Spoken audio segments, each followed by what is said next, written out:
नमस्कार, आप सभी का स्वागत है। आप सभी को महाशिवरात्रि की शुभकामनाएं।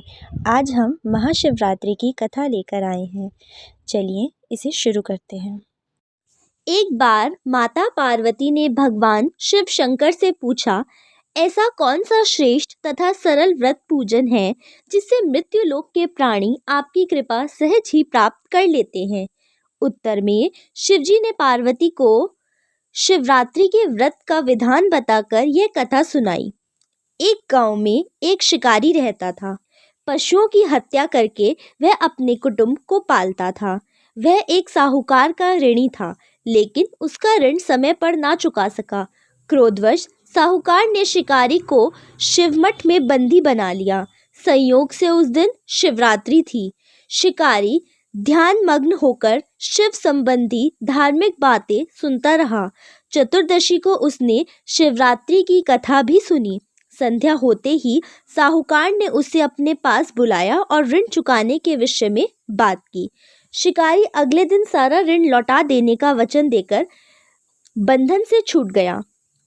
अपनी दिनचर्या की भांति वह जंगल में शिकार के लिए निकला, लेकिन दिन भर बंदीगृह में रहने के कारण भूख प्यास से व्याकुल था। शिकार करने के लिए वह एक तालाब के किनारे बेल वृक्ष पर पड़ाव बनाने लगा। बेल वृक्ष के नीचे शिवलिंग था, जो बिल्वपत्रों से ढका हुआ था। शिकारी को उसका पता न चला। पड़ाव बनाते समय उसने जो टहनियां तोड़ी वे संयोग से शिवलिंग पर गिरी। इस प्रकार दिन भर भूखे प्यासे शिकारी का व्रत भी हो गया और शिवलिंग पर बेलपत्र भी चढ़ गए। एक पहर रात्रि बीते जाने पर एक गर्भिणी मृगी तालाब पर पानी पीने पहुंची। शिकारी ने धनुष पर तीर चढ़ाकर जो ही प्रचंड खींची, मृगी बोली, मैं गर्भिणी हूँ, शीघ्र ही प्रसव करूंगी। तुम एक साथ दो जीवों की हत्या करोगे, जो ठीक नहीं है। मैं अपने बच्चे को जन्म देकर शीघ्र ही तुम्हारे सामने प्रस्तुत हो जाऊंगी, तब तुम मुझे मार लेना। शिकारी ने प्रत्यंचा ढीला कर दी और मृगी झाड़ियों में लुप्त हो गई। कुछ ही देर बाद एक और मृगी उधर से निकली। शिकारी की प्रसन्नता का ठिकाना ना रहा। समीप जाने पर उसने धनुष पर बाण चढ़ाया।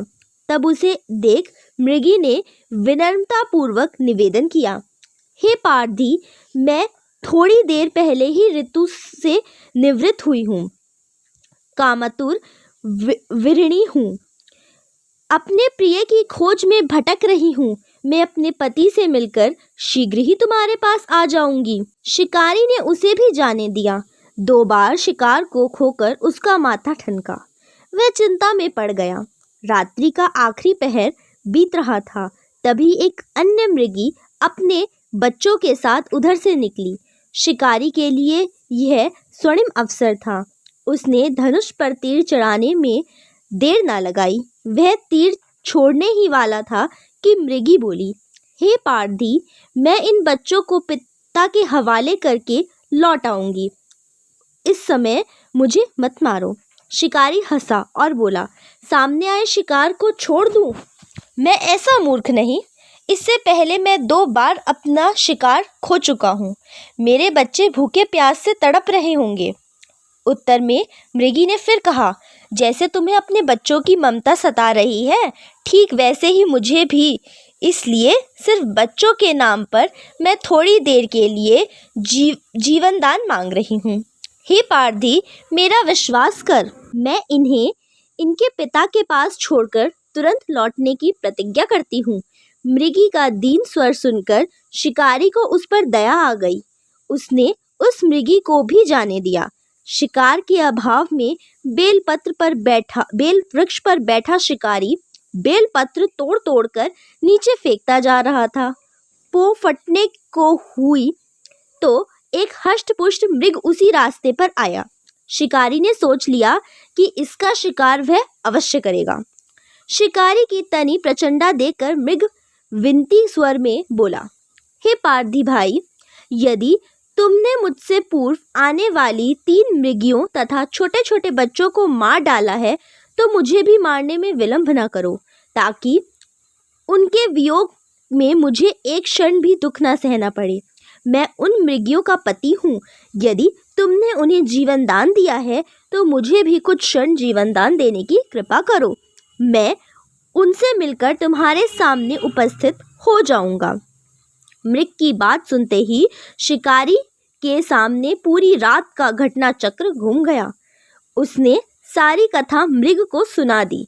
तब मृग ने कहा, मेरी तीनों पत्नियां जिस प्रकार प्रतिज्ञाबद्ध होकर गई हैं, मेरी मृत्यु से अपने धर्म को पालन नहीं कर पाएंगी। अतः जैसे तुम्हें उन्हें विश्वास पात्र मानकर छोड़ा है, वैसे ही मुझे भी जाने दो। मैं उन सबके साथ तुम्हारे सामने शीघ्र ही उपस्थित होता हूँ। उपवास, रात्रि जागरण तथा शिवलिंग पर बेलपत्र चढ़ाने से शिकारी का हिंसक हृदय निर्मल हो गया। उसने भगवत शक्ति का वास हो गया। धनुष तथा बाण उसने हाथ से सहज ही छूट गए। भगवान शिव की अनुकंपा से उसका हिंसक हृदय करुणाक भाव से भर गया। वह अपने अतीत के कर्मों को याद करके पश्चाताप की ज्वाला में जलने लगा।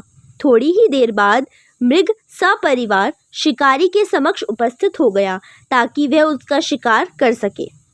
किंतु जंगली पशुओं की ऐसी सत्यता, सात्विकता एवं सामूहिक प्रेम भावना देखकर शिकारी को बड़ी ग्लानि हुई। उसके नेत्रों से आंसुओं की झड़ी लग गई। उस मृग परिवार को ना मारकर शिकारी ने अपने कठोर हृदय को जीव हिंसा से हटा सदा के लिए कोमल एवं दयालु बना लिया। देवलोक के समस्त देव समाज भी इस घटना को देख रहे थे। घटना की परिणति होते ही देवी देवताओं ने पुष्प वर्षा की। तब शिकारी तथा मृग परिवार मोक्ष को प्राप्त हुए।